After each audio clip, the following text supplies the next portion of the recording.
दोस्तों आज है 20 जून और मेरे पास आ गया है Realme की तरफ से आने वाला एक नया डिवाइस जो कि है Realme X3। जी हाँ, 25 तारीख को इस डिवाइस का लॉन्च है। तो वीडियो तो खैर आप 25-26 तारीख को ही देख रहे होंगे, लेकिन मेरे पास 4 से 5 दिन हैं इस डिवाइस को यूज़ करने के लिए और आपको बताने के लिए कि एक्चुअल में ये डिवाइस कैसा है। वैसे आपको बता दूं कि Realme 2 नए डिवाइस लॉन्च करने वाला है 25 तारीख को। एक तो है ये Realme X3 सुपर जूम और Realme X3। हालांकि इनमें कोई भी बहुत बड़ा डिफरेंस नहीं है, सिर्फ कैमरा में आपको कुछ एक फीचर का डिफरेंस देखने को मिलेगा, बाकी एग्जैक्टली ये सेम होने वाले हैं।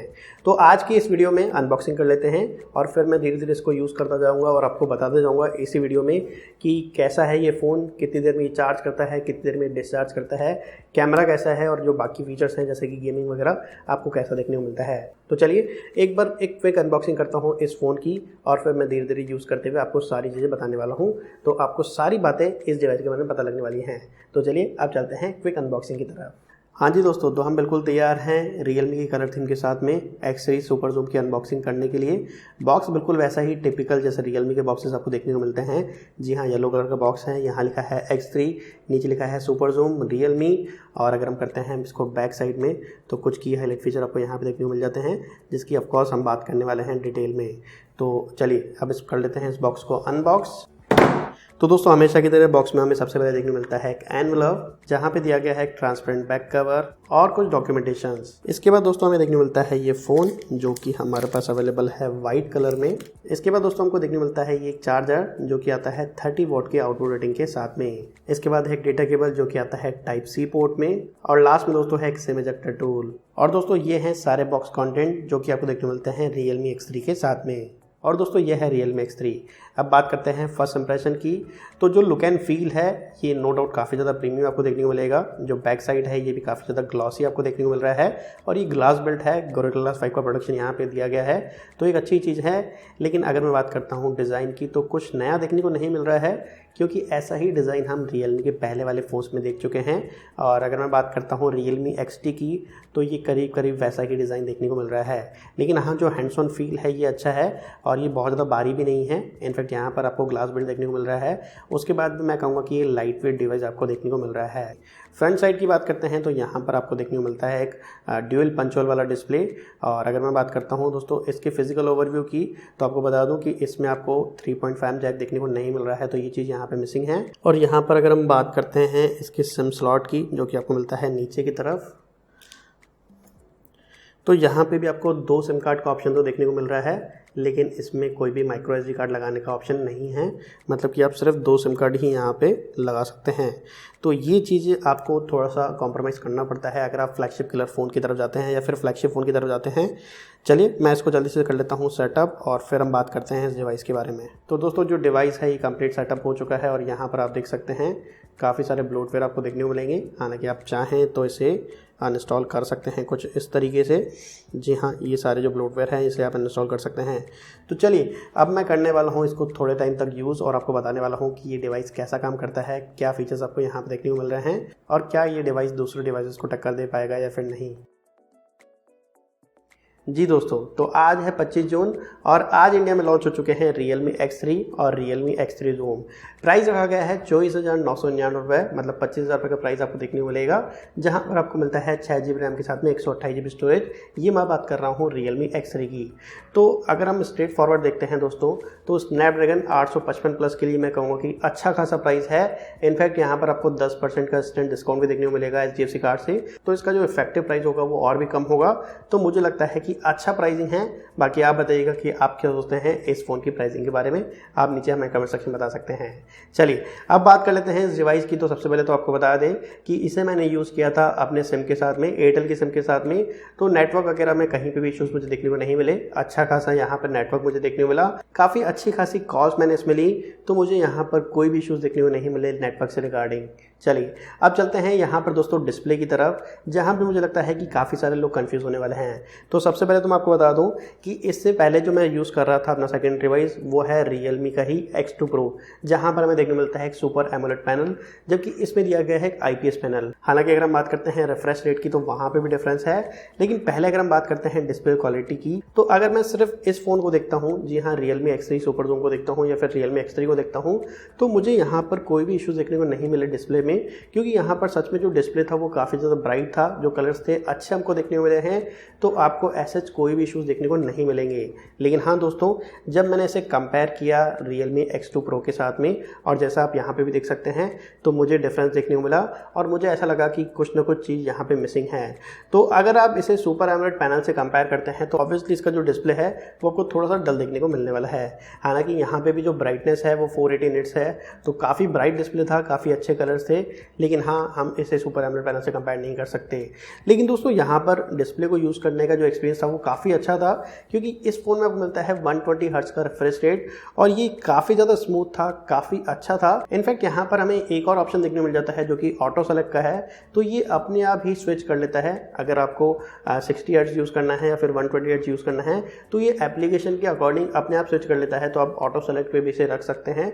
तो मैं कहूँगा कि डिस्प्ले का यूज़ करने का एक्सपीरियंस बहुत ही अच्छा था, लेकिन अगर मैं इसे सुपर एमोलेड पैनल से कंपेयर करता हूँ तो ये थोड़ा सा लो ज़रूर था। तो ये था दोस्तों इस फ़ोन की डिस्प्ले के बारे में।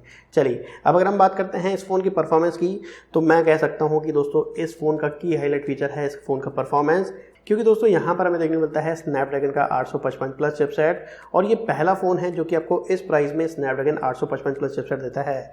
अब जो स्नैपड्रैगन 855 प्लस है ये कोई लेटेस्ट चिपसेट नहीं है, बल्कि 2019 का चिपसेट है, लेकिन ये फ्लैगशिप चिपसेट है। हम इसे Realme X2 Pro में भी यूज़ कर चुके हैं, इनफैक्ट काफ़ी सारे डिवाइसेस में यूज़ कर चुके हैं और मुझे काफ़ी अच्छा एक्सपीरियंस हुआ। तो अगर आप दोस्तों कोई भी फ़ोन लेना चाहते हैं परफॉर्मेंस के लिए, तो मैं आपको डायरेक्टली यह फ़ोन सजेस्ट करूँगा अगर आपका बजट 25,000 रुपये के आसपास है। गेमिंग की बात करते हैं तो यहाँ पर मैंने कंटिन्यूस 1 घंटा PUBG गेम प्ले किया।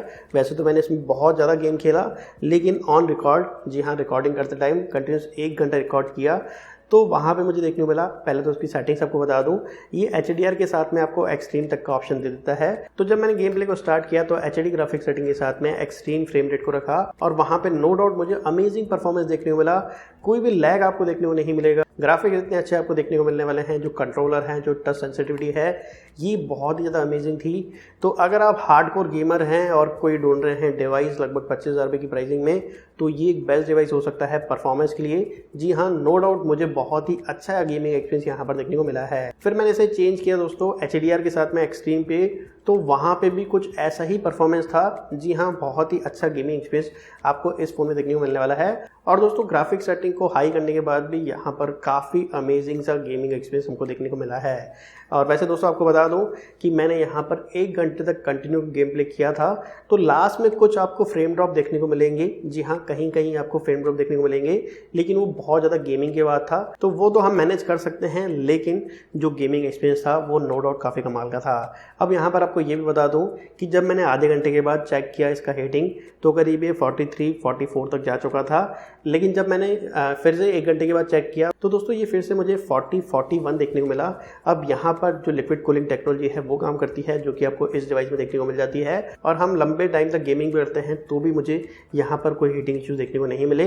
तो परफॉर्मेंस नो डाउट बहुत ही अच्छा था, चाहे हम बात कर लेते हैं डेली यूजेस की, चाहे हम बात कर लेते हैं यहाँ पर मल्टीटास्किंग की, या फिर अगर हम बात करते हैं गेमिंग परफॉर्मेंस की। अब यहाँ पर बैटरी की बात भी करेंगे थोड़ा सा और आगे। पहले आपको बता दें इस फ़ोन की कैमरा के बारे में, तो यहाँ पर आपको क्वाड कैमरा सेटअप देखने को मिल रहा है। 64 मेगापिक्सल का आपको प्राइमरी सेंसर देखने को मिलता है, जो कि है सैमसंग का GW1 सेंसर। एक यहाँ पर हमें पेरिस्कोप लेंस देखने को मिलता है, एक अल्ट्रा वाइड लेंस है, और एक आपको देखने को मिलता है मैक्रो सेंसर। तो क्वाड कैमरा सेटअप आपको कुछ इस तरीके से देखने को मिलेगा। और जो सुपर जूम है इसमें आपको 60x जूम का सपोर्ट देखने को मिल जाता है। अगर आप सुपर जूम नहीं लेंगे तो कैमरा कॉन्फ़िगरेशन बिल्कुल यही है, लेकिन पेरिस्कोप लेंस की जगह आपको मिलता है डेप्थ सेंसर। और अगर मैं बात करता हूँ सेल्फी कैमरा की, तो वहाँ पे डिफरेंस देखने को मिलेगा।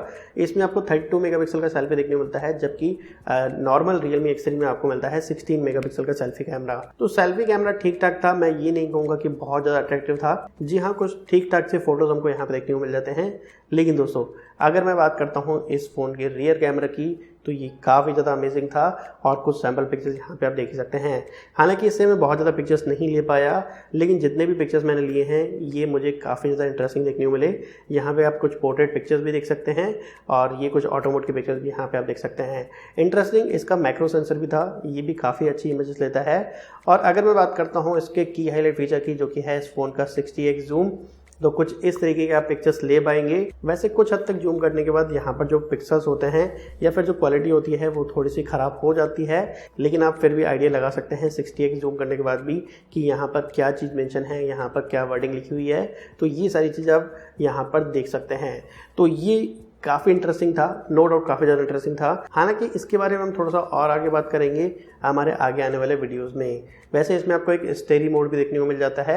मैं खैर इस वाले मोड में पिक्चर्स नहीं ले पाया, लेकिन कुछ इस तरीके की पिक्चर्स जो कि रियल में दिखाई हैं, आप ऐसी इमेजेस ले सकते हैं इस फ़ोन के स्टेरी मोड से। वीडियोज़ की बात करते हैं तो 4K रिकॉर्डिंग का ऑप्शन है, जहाँ पे 30 और 60 FPS भी अवेलेबल है। और यहाँ पर रिकॉर्डिंग के लिए हमें EIS का ऑप्शन देखने को मिल जाता है, लेकिन जहाँ तक मैंने नोटिस किया वो सिर्फ 1080 पिक्सल्स के साथ में ही काम कर रहा था। जी हाँ, 4K रिकॉर्डिंग में वो काम नहीं कर रहा था।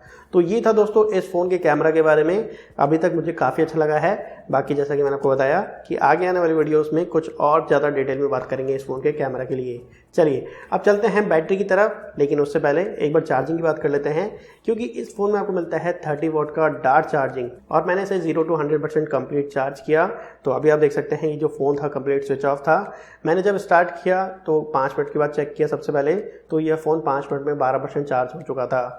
10 मिनट के बाद चार्ज किया तो ये 20% चार्ज हो चुका था और 15 मिनट के बाद चेक किया तो ये 28% चार्ज हो चुका था।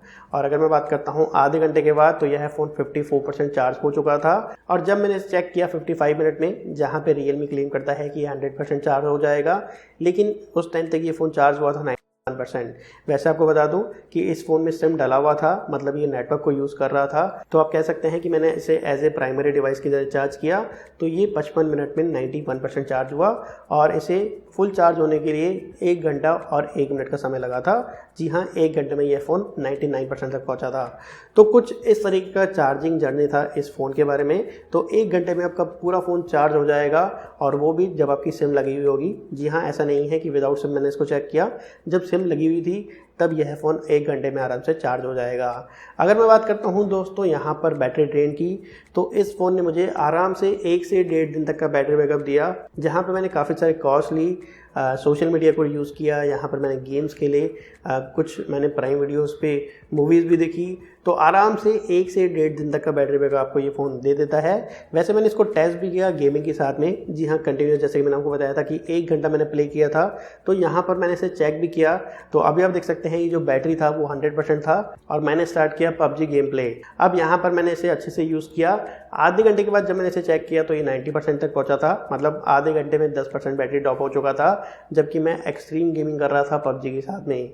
फिर मैंने 1 घंटे के बाद फिर से चेक किया। जी हाँ, कंटिन्यूस गेम प्ले किया 1 घंटे तक, तब इस फ़ोन की जो बैटरी थी वो पहुंची 79%। मतलब एक्सट्रीम गेमिंग के साथ भी इस फ़ोन को आप 5 से 6 घंटे चला सकते हैं।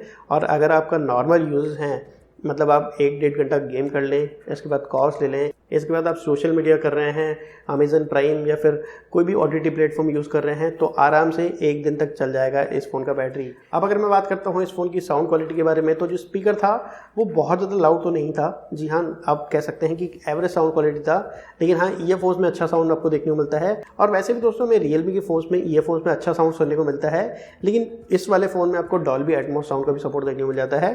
तो साउंड क्वालिटी आपको अच्छा सुनने को मिलने वाला है। वाइडमैन L1 को ये सपोर्ट करता है, कैमरा 2 API इसमें इनेबल्ड है।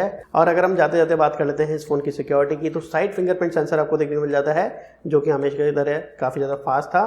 फेस अनलॉक का फीचर भी यहाँ पे दिया गया है और ये भी काफ़ी ज़्यादा फास्ट था। तो दोस्तों ये था एक कंप्लीट, आप कह सकते हैं, रिव्यू इस फ़ोन को करीब 5 दिन यूज़ करने के बाद। तो लास्ट में आकर दोस्तों यही कहूँगा कि नो डाउट डिवाइस अच्छा है, लेकिन फिर भी कुछ चीज़ें मिसिंग हैं, जैसे कि सुपर एमोलेड पैनल आपको यहाँ पे देखने को नहीं मिलता है, 3.5 जैक यहाँ पे नहीं है, माइक्रो SD कार्ड लगाने का स्लॉट नहीं है, और भी कुछ कैमरा को अगर आप देखते हैं तो फ्रंट कैमरा बहुत ज़्यादा मुझे इंटरेस्टिंग देखने को नहीं मिला। तो ऐसी कुछ चीज़ें मिसिंग तो हैं, लेकिन यह फ़ोन फिर भी एक बेस्ट डील हो सकता है। और अगर मैं बात करता हूँ प्राइसिंग की, तो जो 25,000 रुपये का प्राइस आ गया है Realme X3 का, और जो आपको डिस्काउंट वगैरह देखने को मिलते हैं, उसके बाद जो इफेक्टिव प्राइस होता है लगभग 23-23,500 रुपये, उसमें तो ये एक अच्छी डील हो सकती है। चलिए दोस्तों, बस यही था आज के इस वीडियो में। वीडियो थोड़ी सी लंबी हो गई, लेकिन हमें उम्मीद है कि आपको ये वीडियो पसंद आई होगी। और अगर आप ऐसी ही वीडियोस दूसरे डिवाइसेस के लिए चाहते हैं तो नीचे आप कमेंट सेक्शन में हमें जरूर बता सकते हैं। चलिए, आज की वीडियो में इतना ही था। उम्मीद है आपको ये वीडियो पसंद आई होगी, तो वीडियो को लाइक और शेयर करना मत भूलिएगा। अगर आप चाहते हैं ऐसी और वीडियो देखना, चैनल को जरूर सब्सक्राइब कर लीजिएगा। हम आपसे मिलते हैं अगले ऐसे ही किसी वीडियो में, तब तक के लिए आपके दिन शुभ रहें। और आज का वीडियो देखने के लिए बहुत बहुत धन्यवाद।